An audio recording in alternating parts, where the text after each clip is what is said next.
Hello Internet, welcome to Driving Dragons.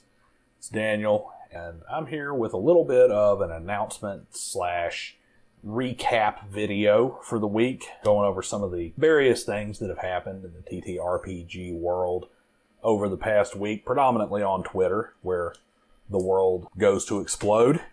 Today, working on the 280ZX oil pan. That car is coming along very, very quickly.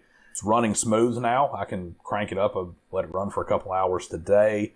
It's idling a little high, and I need to do the brakes and the master cylinder, but soon it should be ready for a test drive fairly quickly, and we can get our first footage in the channel mascot car, which I am extremely excited about. Anyway, so tonight I just want to give a little bit of a breakdown of a few things that have been going on in the recent tabletop role-playing game space. On the announcement side of things, I do have a new channel that I'm going to be doing some reactions to.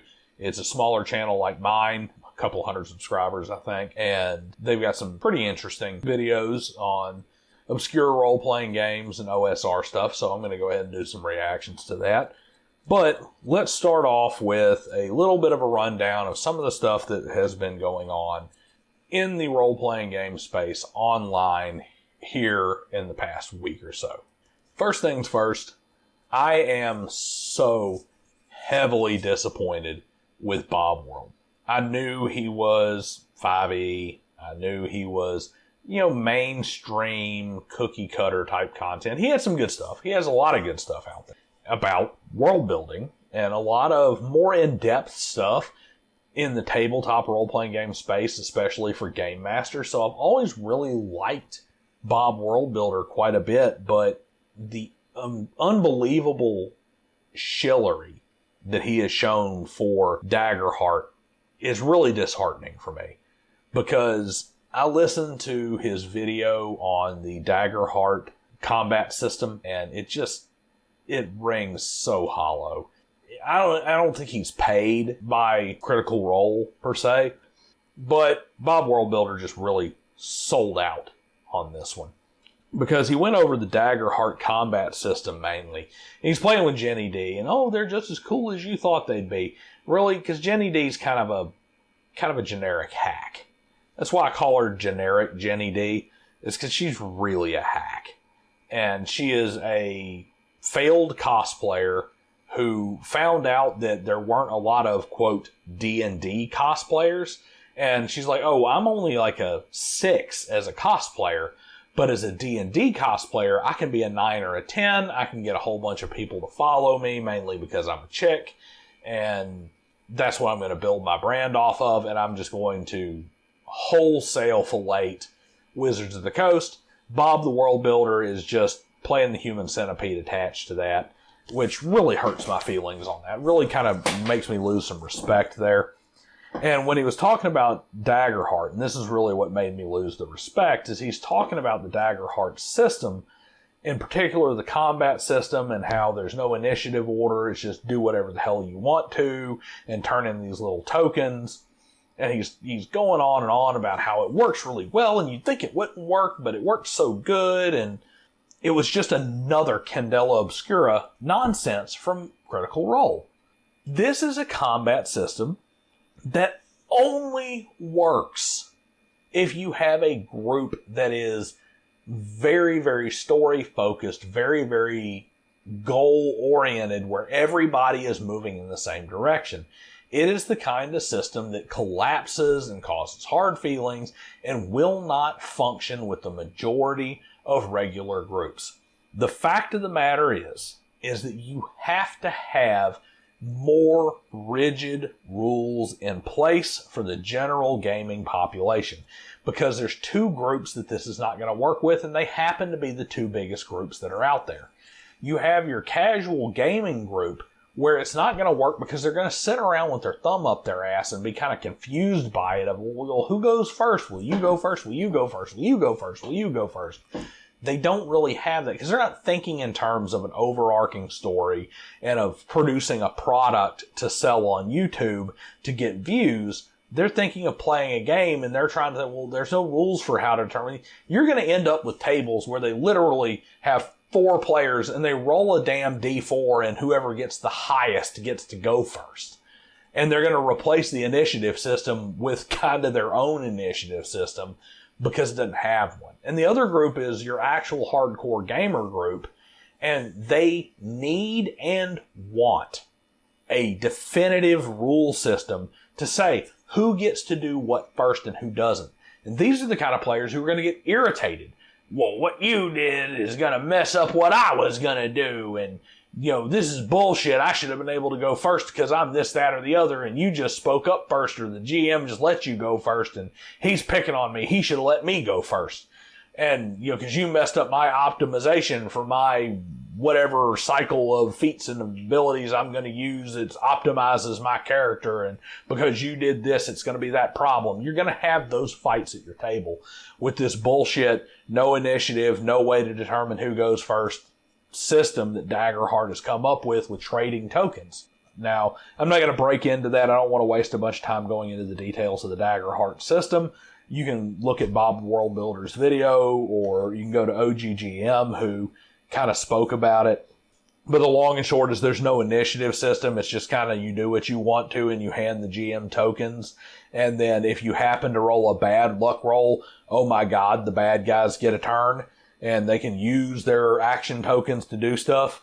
And Bob the Worldbuilder plays this off as some great innovation that fixes the action economy issues that are inherent in 5e D&D and all this other stuff. And I have to, because I've seen him do very intelligent, good work in the past, I have to look at him and understand that he's not so stupid he doesn't see these problems. He's not so jaded that he only plays with groups that all function in a YouTube-esque producing a product realm, game designer realm of things, that he understands that these won't really survive in the real world with naturally formulated groups. And he's just shilling hard to get that sweet, sweet residual Critical Role fan base. Now, I will say this. I do believe that, what are they on, Campaign 3 now? And the abysmal viewership for Campaign 3 kind of points towards Critical Role kind of coming to their natural end of life. But we're not going to get into that with this video. Point is I was a little bit disappointed in Bob the Worldbuilder, and Daggerheart, I think, is just as bad as Candela Obscura. It's just going to be received a little more favorably because it is a fantasy-era role-playing game, so it doesn't have additional problems that are heaped on it with modern-era systems that comes from things like Candela Obscura. Moving on to another bashing a much, much, much larger YouTube channel. Generic Ginny D came out with a video on playing D&D with ADHD and how to cope and all this other stuff. I'm just going to put this out here. First off, ADHD is not a disability. It's not some great thing that everybody needs to compensate for. You're not playing with Down syndrome people. You're not playing with radically bipolar people. You're not using this as a therapy session, which, once again, outside of an actual therapy session, tabletop role-playing game table is not your therapy session. They should not be expected in any way to capitulate or accommodate your perceived mental problems. I will give Ginny D this big piece of credit. She does flat out say in her video that no table owes you accommodation. Bravo! That is probably the most intelligent, meaningful thing I've ever heard out of Ginny D's mouth on her channel.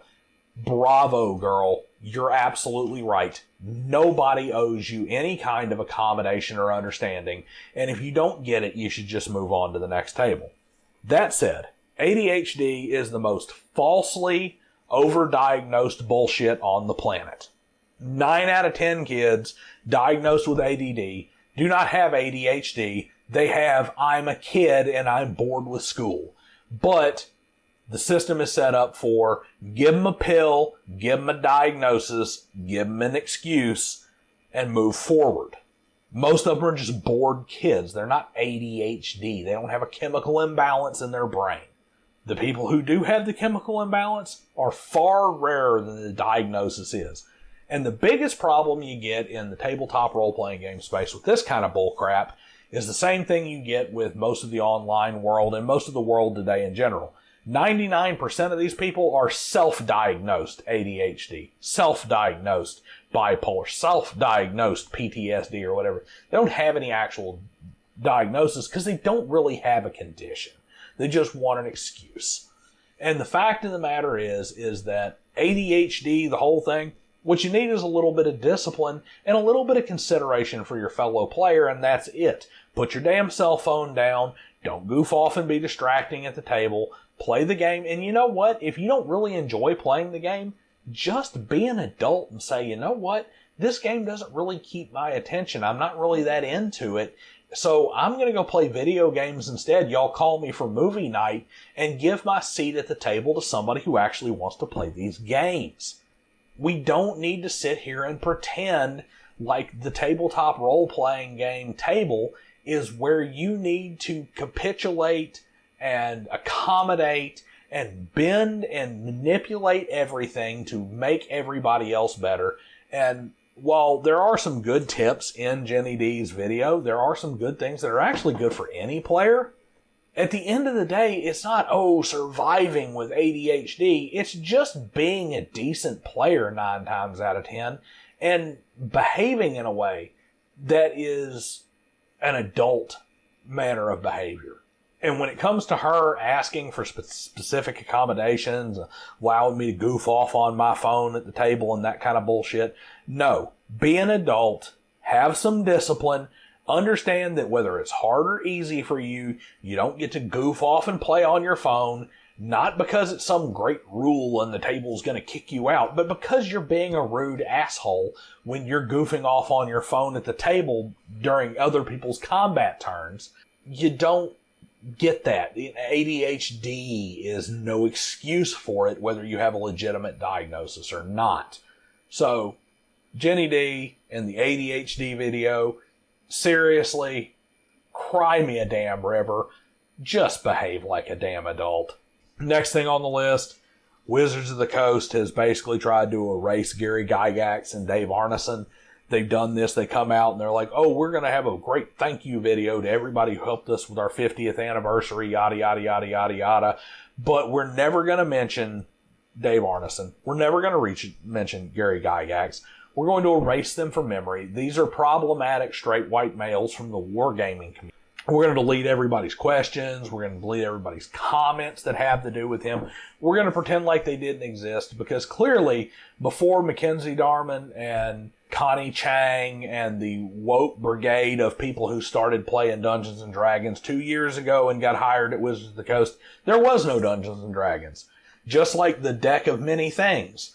That never existed before the, once again, self-diagnosed fake autistic Mackenzie Darman bullshit that they came out with here a few months back. We're just going to take over everything. Let's get rid of all the straight white males. Woke, woke, woke. Just self-absorbed arrogance that has taken over Wizards of the Coast. And we're just going to shit all over the history of the game. To the point that they even come out with we're going to have this history and we're going to re-release the first edition Player's Handbook, Monster Manual, Dungeon Master's Guide. But, by the way, we're going to go back and edit the shit out of them for things that we think are problematic.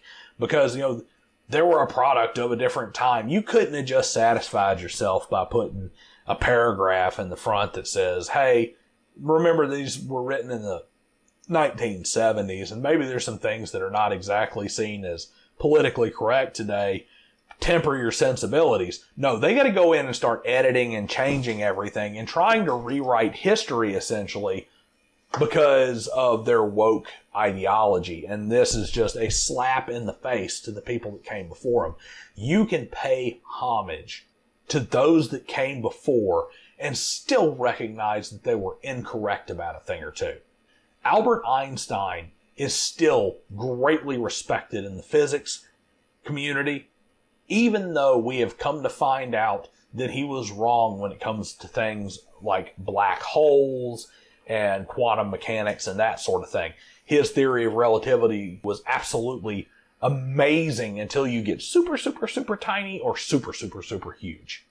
But we don't throw Albert Einstein out because, we found out later that if you get super, super small or super, super large, his theories don't exactly hold up the way they're supposed to. They start to break down, and he thought that these black holes were just a mathematical anomaly and couldn't really exist in real life, but we found out that yes, they can. We don't throw him out with that, but that's what they're doing with Dave Arneson and Gary Gygax, and it's absolutely atrocious, and it's another reason that we should all line up and tell Wizards of the Coast, or really tell Hasbro, until you fire these people and put reasonable adults back in charge who actually have a care and respect for their material, we're not going to play your crap anymore. We're not going to spend our money with you until you decide to do things right. All right, so moving on to a couple other things. Both of these I've made videos about in the past. They're way more lighthearted than the stuff I just talked about. But once again, the same old keeps cropping up like a cycle online. It's like clockwork. If you just sit here and watch TTRPG Twitter, you're going to see the same little arguments come up again and again and again in like a little wave cycle. Who's going to broach the new topic again? Why are we going to talk about this again? Are we going to talk about safety tools this quarter or this month? We're going to talk about orcs and whether or not they're racist, etc., etc. Nope. Now it's backstory and dice fudging. Backstory. How much is your backstory necessary? We're going to go back over 100,000 different videos from 5 years ago about backstories in particular. How to do the best backstory. How to write the best backstory. Is your backstory really important for the RPG? Should you have no backstory? Look, guys. Backstory is a fantastic and functional thing. If you can give the threads of a good history to your dungeon master, they can further include your character, can give your character more motivation to go on adventures, better character hooks, and better things to do to make a better overall game. But that's it. You're not writing a novel any more than the game master is writing a novel. So you don't need this super intricate, detailed backstory that's going to take him 10, 15 pages of reading to get through. And first off, he's not going to use all that. Nobody could use all that, because if you give me a 10-page backstory, unless I make the game all about you, which is unfair to every other player at the table, can't use it. And if you get offended because I didn't use it all, that's on you, not on me. But at the same time, you can't rope your character in that much. I need to be able to give you good, solid hooks. And I'm going to sit here and say this. The biggest problem with intricate backstory is not the intricate backstory. I can take the little pieces I need and ignore the pieces I don't. But the more intricate your backstory, the more intricate that player tends to have as a forestory. What do you mean by forestory? Well, what I mean is they have an expectation of where they want their character to go. And if you're not giving them leads and hooks that take them in the direction they want to go, they don't just ignore them. They fight against them, they rebel, and they say you're ignoring their backstory.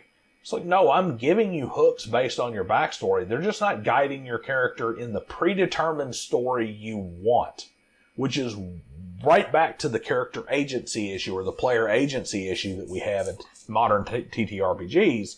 You are in control of your agency, not what happens as a result of that agency. You are in control of your backstory, but not how that backstory affects the future or your future outside of your choices and their consequences. Because the rest of the world doesn't revolve around your character. The biggest problem with the intricate backstories, two things. One is if you haven't fit them into your game master's world and they don't make sense in your game master's world, you need to adapt your backstory. You should really know the general gist of how the game master's world is set up before you write your backstory. You don't just write a backstory and expect him to adjust everything to it. And then you have to understand that the control of your character's story outside of just your individual choices stops the second you get to when we've rolled characters. The other thing is dice fudging. Dice fudging, I'm a fan. I'm a fan of the Dungeon Master or Game Master dice fudging in certain circumstances and in certain ways. We always tend to get into these fights. They come up every year or so of a rash of videos about, no, you can't dice fudge, roll in the open, let the dice determine it, you're cheating and it's evil and blah, blah, blah, and nobody should ever be saved from dice fudging, it's cheating and it's some great evil.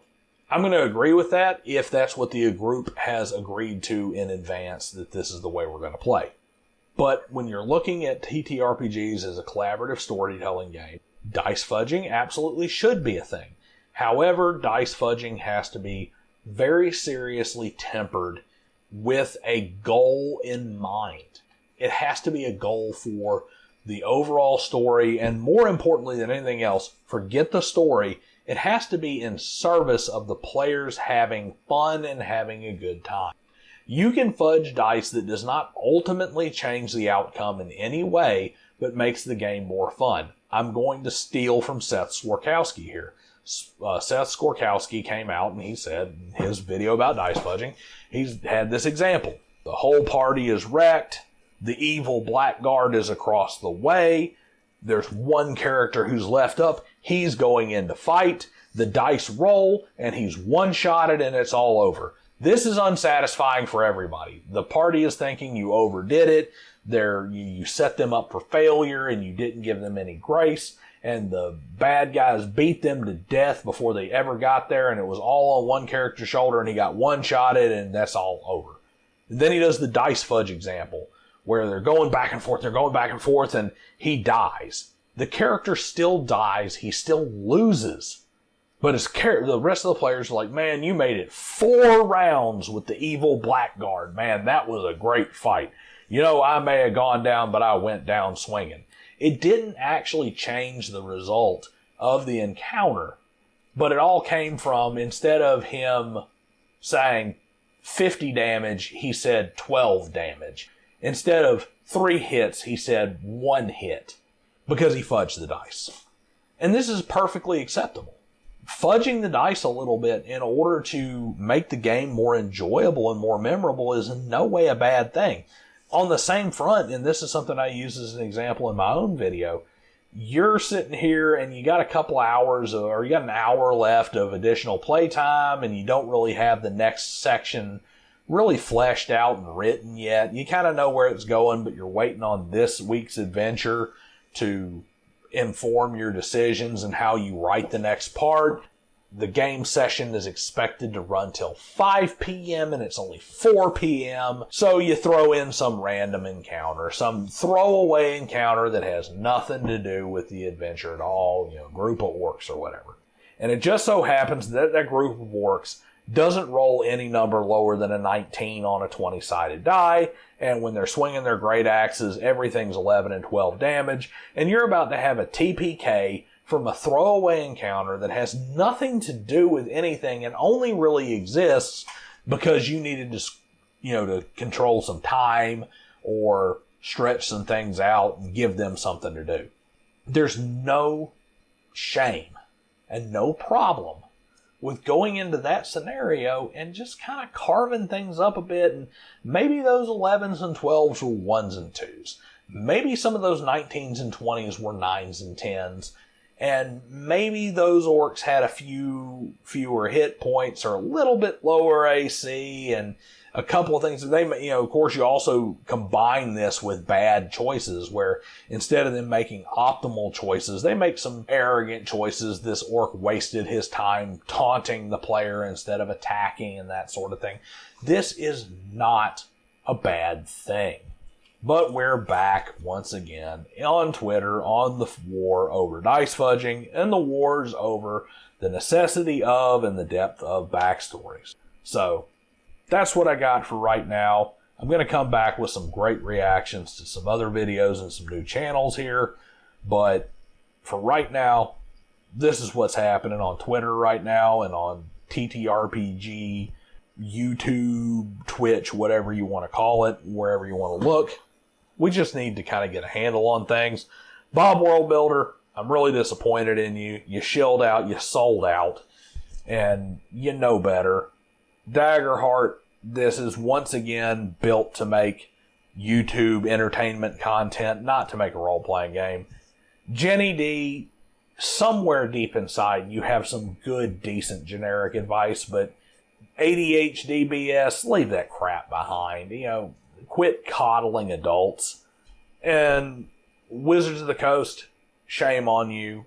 Dave and Gary deserve all this credit, and you just piss all over them and piss all over their memory while making money off of what they built. And players, game masters, understand that excess is a bad thing. Excessive backstory, excessive dice fudging, bad. Excessive adherence to not fudging dice, excessive adherence to exactly what the game master wants, bad. Find the happy medium. And guys, let's focus on some new stuff. Focus on some world building, some unique things. It's not that hard. Just put a little thought into it and let's stop fighting over the same crap over and over again. We're all sick of the same arguments. Anyway, like, share, subscribe. Let me know what you think in the comments below. And I will see you guys next time.